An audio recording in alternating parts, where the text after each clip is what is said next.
We just received the Q1 Bank of Canada Business Outlook survey, and while the summary indicator dropped, my guest says it's still a surprisingly solid report. Joining me to explain is DePratto from TD Economics. Thanks for being here. Happy to be here, Sarah. So to kick things off, I want to ask you, give us a little bit of an overview in terms of what you heard today.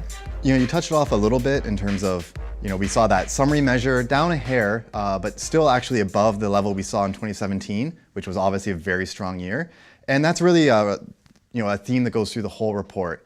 You look at the sales outlook, firms are positive there and more positive than they were in the last one.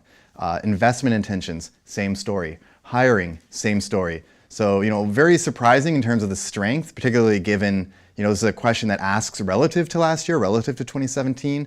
Just a very solid, positive report. I want to talk a little bit about the data here. On the inflation front, expectations went up a bit, and we're about a week away from the Bank of Canada's next rate decision. How do you think they're going to interpret this? I think it's going to play in terms of the speed of movement. We know they made it clear they're going to hike again. Maybe not telling us when, that'd be nice. But when you look at the measures here, we did see an uptick. The bulk of firms now expecting inflation in the 2 to 3% range. That's the top half of the bank's control target. They have 2% target, but they're happy, around that a little bit. But I don't think this is something that's going to make them move right away.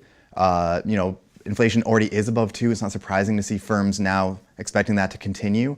And certainly there's a lot of moving pieces going into that decision. So maybe we see something a little bit earlier in the summer, but I think for next week it's likely to be a hold and a whole lot of communication from the bank about just what they see as the year plays out.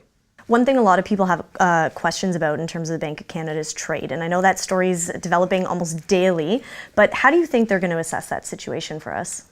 It's a key one, and we know it's something Governor Poloz is really focused on, and it's also part of the reason I think myself and others were a little surprised by this report, because we're seeing all this strength at a time where we've had extreme uncertainty around NAFTA, protectionism around steel and aluminum, all these headlines coming seemingly every day, and we're still getting this positive sentiment. So, I think from that perspective, it's certainly, the Bank of Canada will be happy to see this kind of positivity there, despite all the headwinds, which, we still get some of that in the report. The firm's very worried, but you don't see it in terms of what they're planning.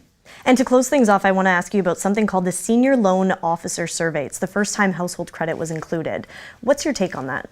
That's a really interesting one, because normally this is a little bit of the the other report, you put a line in and it doesn't get as much attention. But right now, with everything happening in housing markets, we've seen some very interesting nuggets there. So the Bank of Canada is reporting that in terms of the quarter that was, it's a bit of a mixed bag. Some lenders saying they saw a pull forward of activity, others saying just a softening overall. And what everyone's saying, though, is that looking at the quarter ahead, so basically the quarter we're in now, that everyone's expecting more of a slowing in terms of mortgage lending, home equity lending, that sort of thing. So I think the message there is, the adjustment in housing markets may not quite be over yet. Brian, thanks very much. You've given us a lot to think about in terms of about 100 Canadian firms, what they think on credit, data, and what it could mean for the Bank of Canada. It is a small survey, but it is one they like. Thanks for having me.